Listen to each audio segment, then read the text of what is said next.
existe realmente uma diferença entre o cérebro do adolescente para o cérebro da criança, para o cérebro do adulto? Totalmente, existe uma diferença. Então é assim, ó. Para a gente fazer uma divisão que ela não existe uma divisão no cérebro, tá? É só uma questão para a gente de forma didática, para quem nunca leu nada de neurociência vai entender o que a gente vai falar aqui. Então nós temos um sistema chamado sistema límbico. Então o que faz o sistema límbico? A melhor forma de eu explicar é o divertidamente. Sabe quando as emoções estão ali fluindo, então entra a raiva, entra a alegria, entra a tristeza, né? Então existe um sistema emocional, todos nós temos, e esse sistema límbico, a gente divide ele na evolução com outros mamíferos. Então o cachorro tem, o cachorro fica triste, né? Fica alegre, fica com raiva. Tem as emoções. Isso, né? Então outros mamíferos têm isso mais... É mais demonstrado, é mais fácil ver alegria num cachorro que num réptil, num jacaré, por exemplo. Então, o cachorro expressa melhor as emoções. Então, se a gente for entendendo na questão evolutiva, o ser humano está na mesma área ali, né? Quando a gente tem o sistema límbico funcionando, então são essas emoções mais primitivas. E nós temos uma outra área que fica atrás da nossa testa, aqui acima dos nossos olhos, que nós chamamos de córtex pré-frontal. Então, o que o córtex pré-frontal faz? O papel dele, tudo que a gente pensar que nós fazemos diferentes dos outros animais da natureza, é o córtex pré-frontal. Essa parte evoluiu mais do que os outros animais. Então, por exemplo, um cachorro está aqui com a gente e ele sente necessidades fisiológicas, ele senta aqui e faz. Teoricamente, um ser humano não faz isso, ou não deveria, se ele está com as suas faculdades mentais em dia. Né? Mas, por exemplo, um bebê faz. Sim. Porque ele ainda não está com essa área pronta. Então, o que é importante da gente fazer aqui, e aí respondendo a sua pergunta, Ana, o sistema límbico, quando a gente olha numa ressonância, você vê projeções do neurônio indo do sistema límbico para o córtex pré-frontal e do córtex pré-frontal para o sistema límbico. O que isso quer dizer? Eu conheço, quando eu olho um neurônio, vocês lembram na aula da escola? Parece um girino, né? Tem a cabecinha e tem um rabinho, assim, o neurônio. A informação sempre vai da cabeça para o rabinho. Então, se a cabeça está de um lado, eu sei que a informação está saindo dali e indo para o outro lado. Ela não faz a inversa. O que é interessante nesse processo? Eu tenho informação indo de um para outro e de outro para um. O que isso me revela? Um lado influencia no outro e vice-versa. Então não é só o córtex pré-frontal, que é esse CEO, esse gerente do cérebro, que influencia lá no emocional. O emocional também influencia no córtex pré-frontal. Vou chegar na tua resposta, tá? Então, assim, a criança, ela desenvolve esse lado emocional límbico, ou seja, a criança fica triste, o bebê fica triste, nasce já com o sistema ali, né, desenvolvido. O córtex pré-frontal vai ser desenvolvido lá por volta dos 25 anos. Esse sistema... 25 anos, né? Vocês escutaram, né? 25 anos. Eu estou falando desenvolvido em sua plenitude. Ou seja, um adolescente de 15 se comporta diferente de um adolescente de 12. Um de 20 diferente de um de 15. Por quê? Porque ele ainda, mesmo que ainda não esteja pronto, ainda tem ali um acontecimento, mas já tem uma parte pronta. Né? Tranquilo essa linha do tempo, né? Então, qual que é a diferença? Primeiro que tem uma questão diferente dos adultos, que ela ainda não está pronto, essa parte de gestão das próprias emoções.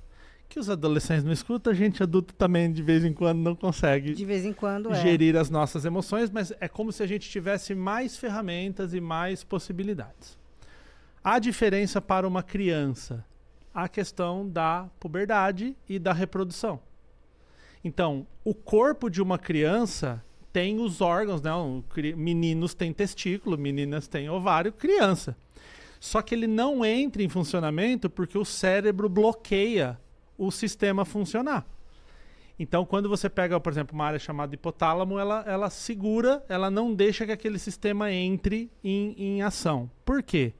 né? A gente tem toda a questão moral, sexualidade, criança, tá? Mas se a gente for pensar o corpo, um corpo de uma criança, principalmente de uma menina, ele não tem estrutura para ter um bebê. Então, o que acontece?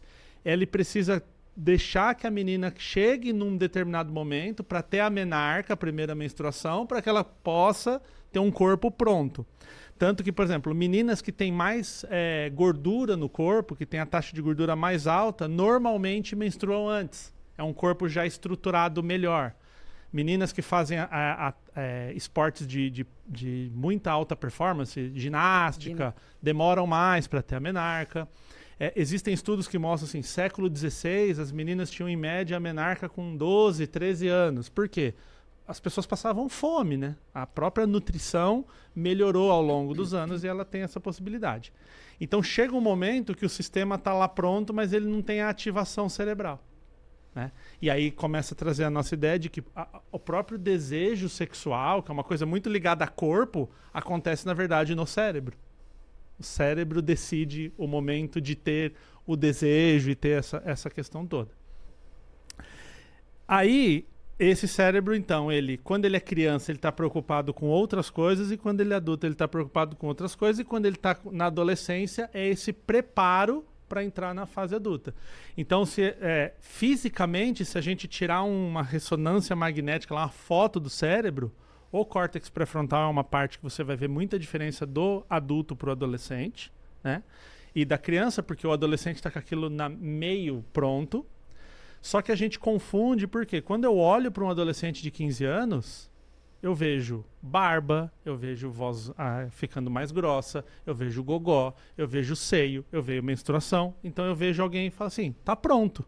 Já é um homem. Ou uma menina, né? Sim, e aí eu falo assim... tem uma amiga minha, Gislane Rocha, ela fala assim, o adolescente é igual o petit gâteau. Você olha, tá pronto, mas quando você corta, tá cru. Né?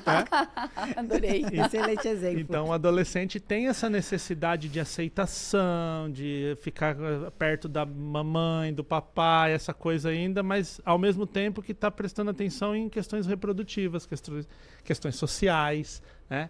Então, é uma fase muito complexa que... a gente entendendo já é bastante difícil, então não entender torna isso ainda mais difícil. Mais difícil, né? E assim, aí que vem essa frase que a gente tanto usa, né? Adolescente é rebelde. A rebeldia vem exatamente disso que você está falando. Aborrecência. Aborrecência. Né?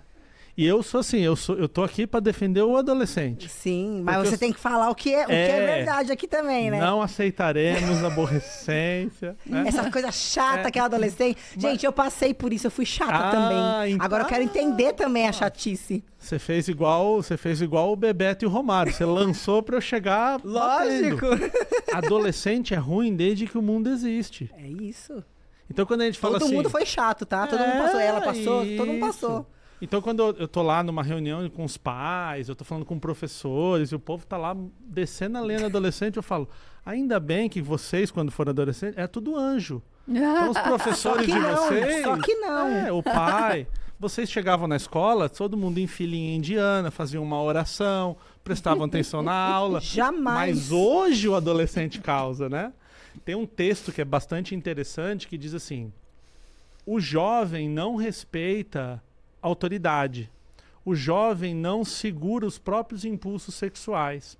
O jovem, ele não sabe se portar em questões sociais, se portar à mesa. Parece um jovem de hoje? Essa frase não cabe bem para um jovem qualquer? Totalmente. Foi criada há quanto tempo atrás? Aristóteles, né? 2.500 anos. Né? Então, assim, para mostrar o quê? A fase da adolescência é exatamente uma fase de descoberta. Então, eu sempre falo assim, a criança aprende, o adolescente testa, e o adulto vive. Então, nós que somos adultos, somos um resultado de uma somatória aqui. O que a gente aprendeu lá na infância, e algumas coisas dessas a gente aprendeu, falar, deixa eu ver se a minha mãe estava certa. E aí eu boto para testar. Então, a adolescência é aquele momento de romper a fronteira, de tomar as próprias decisões, de testar, mas eu ainda não estou pronto. Legalmente, inclusive, eu não posso nem ser punido se eu cometer um crime. Sim. Então eu preciso testar, mas eu tô com um pezinho atrás ali, que eu quero o todinho quentinho da mamãe. É esse momento de ir saindo do casulo ali E tem toda essa questão hormonal, essa questão social, essa questão da própria paciência, porque um dos papéis do córtex pré-frontal é inibir o comportamento. Então, tendencialmente, se nós e um adolescente passarem pelo mesmo estresse, tendencialmente, estatisticamente, o adolescente vai perder mais a paciência do que a gente. A gente vai conseguir ter uma visão melhor daquilo por causa do córtex pré-frontal. É a velha frase que a gente mesmo fala, todo mundo já falou essa frase em algum momento. Ah, se eu tivesse a minha cabeça de hoje... até hoje a gente fala isso, até e não hoje. Tem que fisicamente. Pena, né? Que pena, né? Tipo, se tirar fizer uma ressonância magnética, você vai ver que o teu cérebro de 15 é diferente do teu cérebro de 30. Então existe essa diferença física mesmo, de conexões neuronais. E é o momento que ele está saindo para se expor. Eu tenho uma enteada de 15 anos. Quando ela tinha uns 12, mais ou menos, a minha mulher ela é bancária, né? Então sempre se vestiu muito bem, sempre tem aquelas roupas, salto alto, né? Sempre roupa, porque tem que estar sempre muito bem vestido. Na elegância. É. E assim, ela começou a usar, tipo, botar um salto alto, ficar se olhando no espelho, colocar uma roupa decotada. Mas no dia na Páscoa queria o ovo dos ursinhos carinhosos. Sabe? Não é É uma dicotomia, É, né? exatamente. É aquilo que você falou anteriormente, né?